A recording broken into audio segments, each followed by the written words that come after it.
Welcome back to another tutorial. This week we're going to focus on a little bit more mature skin, so I can't be accused of being ageist. I've got Aislinn in the hot seat, and we're going to start with talking about how you can look after the skin, still have that glamorous makeup look, not too overdone, where you feel comfortable, and it may address a few things that you've been worrying about at home. So let's start. First product we're going to start with is our primer. Now, lots of women of a certain age expect to have polyfiller applied directly to the face. Well, this isn't polyfiller, but it is Senna Silky Primer, and it will have a little bit of a similar character, whereby it really will help to smooth anything we apply above it.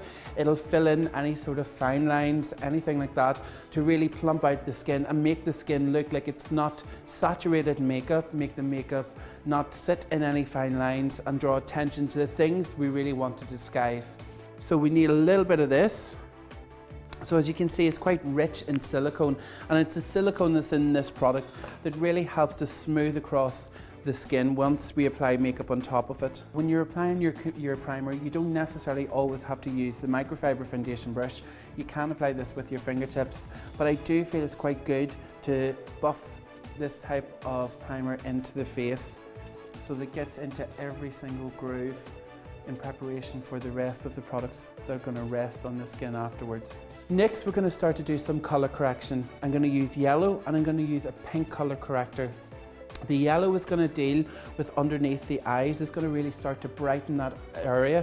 It's going to start to neutralise the tones underneath the eye so that it becomes much brighter and fresher. It's a very, very sheer application when you see this applied. We're going to use less concealer and not congest that area, so that we're left with product not sitting into any fine lines around the eye area. To do this, we're going to buff this in with a baby microfiber concealer brush. Now make sure you get right up close underneath the eyes. Already you can start to see this yellow tone really lifting the entire eye area and neutralizing the tone that we don't want people to see. So you can see the difference in one compared to the other.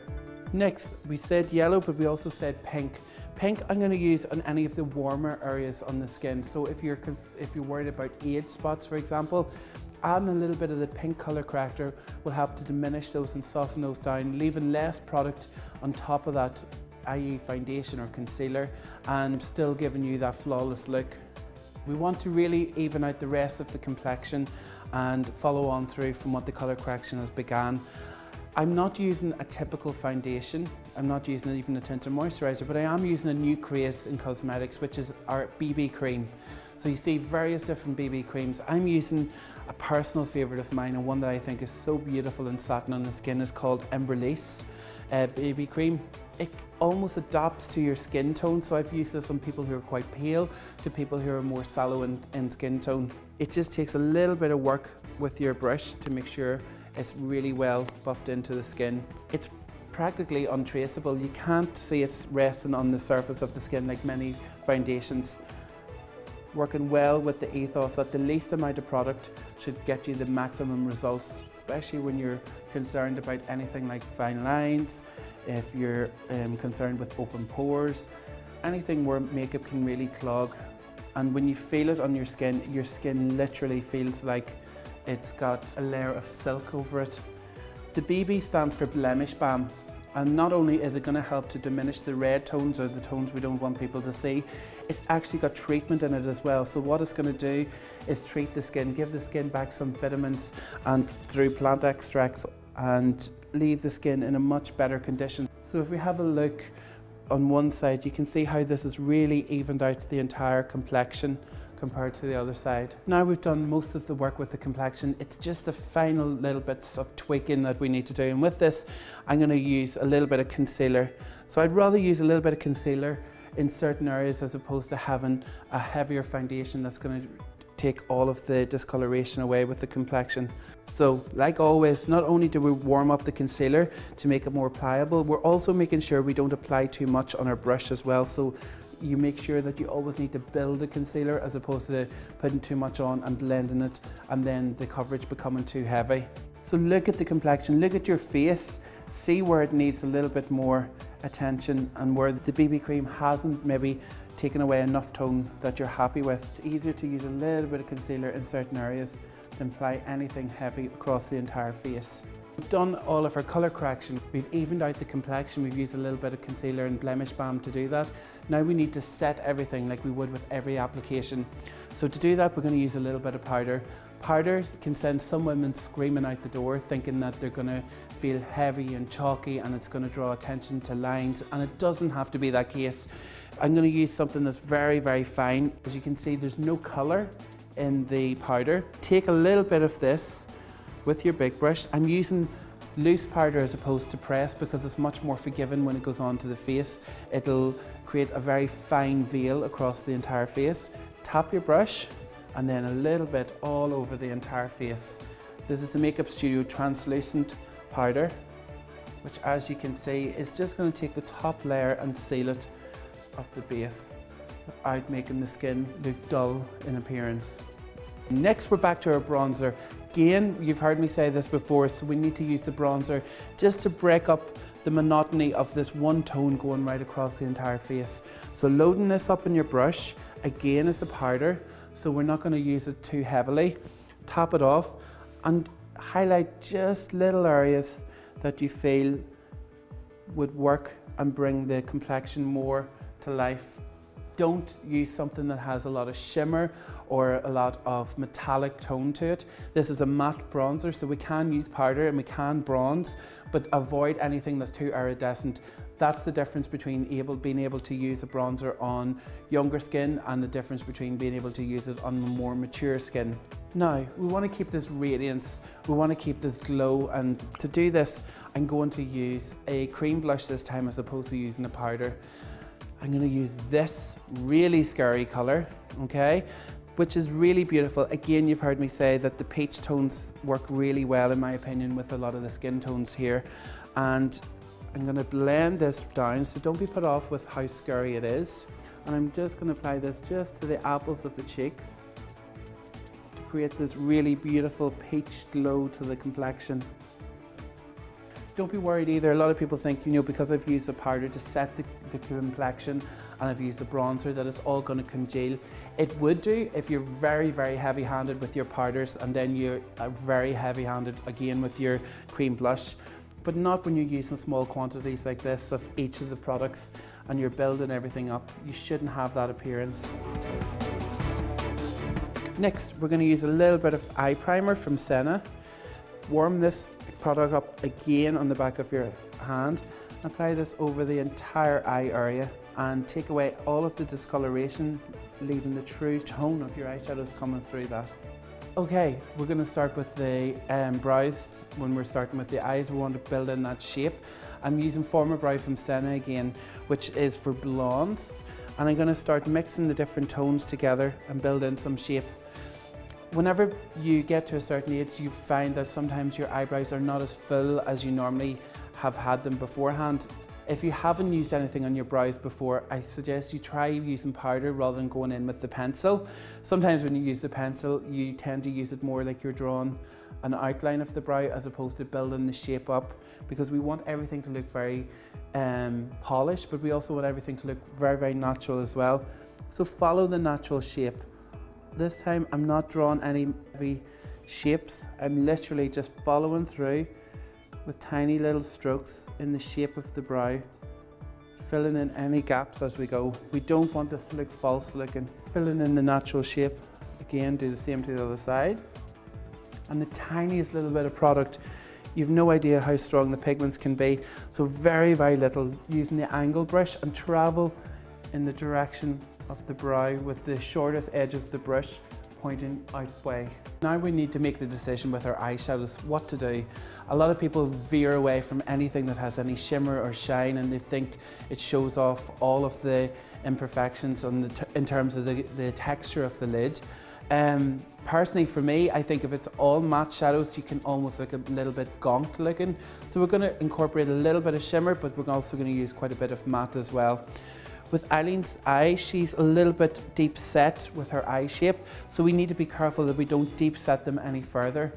But we'll come to that a little bit later. I'm not going to put any shimmer underneath the brows. I'm going to leave the eye primer as the tone, but what I am going to do is build up a little bit of shimmer across the lid of the eye, and I'm going to do this with a flat brush, especially towards the inside of the tear duct. Next colour, step 2 with the eyeshadows. We're going to use this beautiful peach tone, and we're going to use this blending brush rather than the flat brush to really sweep in some colour. Don't be put off by the peach tone, we're using very, very little of it. We're going to just create a slight hue of colour across the crease. As I said earlier, Aislinn's eyes are deep set, so the worst thing I can do is bring the colour too low and make it just underneath this bone. As you can see, Aislinn's bone comes down just at an angle here. So what we're going to do is we need to see colour on this bone, on the very, very tip of it. And this is a way of disguising the fact that the eyes are slightly more deep set. Bringing this to the side as well, building this up. So where we're going to build the detail, I'm still going to have a very soft, smoked element to this makeup without going into our black liners and things like that. We can still have a little bit of glamorous sophistication with mature makeup.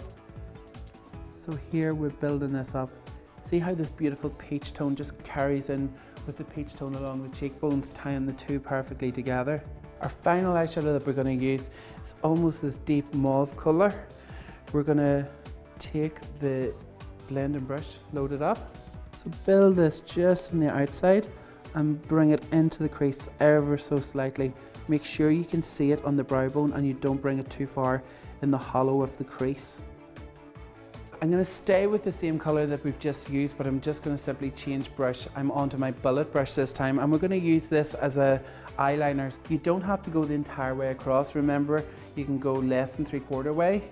So this creates almost like a V section, or the entire way. I think if you go almost past the halfway mark, you almost flatten this line to the side. So less than halfway or the entire way across. Personally, that's my rule of thumb when it comes to using either eyeliner, pencil, powder, whichever you prefer. Now with Aislinn, she likes a little bit of drama around the eyes. She's not afraid to get some eye makeup on. So what I'm going to do is just gently bring this through the bottom lash line. Don't bring it down too far. Keep it nice and congested to the one area. We have jumped ahead and done some mascara on Aislinn, but for the purposes of being able to show you the benefit of using some liner, I'm using some gel eyeliner on the top. Now, mature ladies, you all run away from the eyeliner and you think people are gonna start walking out with Amy Winehouse flicked liner. That's not the case. I'm gonna cleverly use this eyeliner to build your lash line, to make it look more solid and full, because you find that your eyelashes can deplete as you begin to get older. So what we're gonna do is make the best of what you've got, and we're gonna be able to draw almost like in between the lashes to create a fuller lash line. We're going to do this by bringing this right in to the root of the lashes. So almost the objective with this type of liner is that when the eye is looking forward, you can't even tell that there's been liner applied, but you should be able to tell the difference between one eye that has had it and one eye that hasn't. So you can see it's creating much more of a stronger lash line.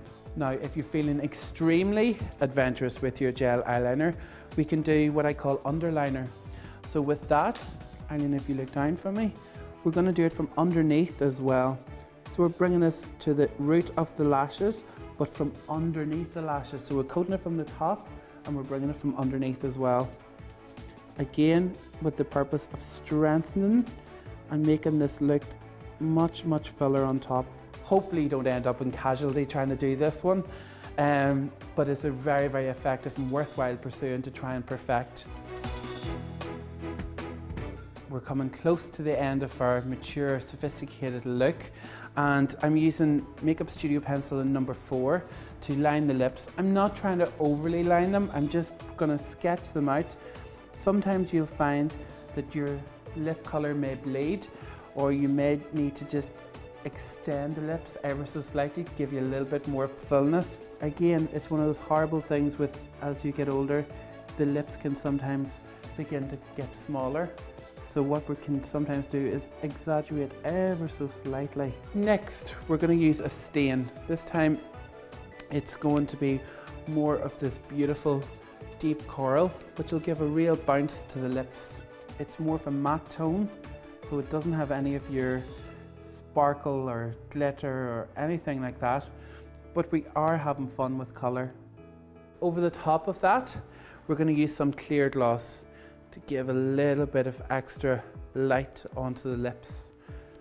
So load it up on your brush or apply it directly from the product and bring this across the whole lip.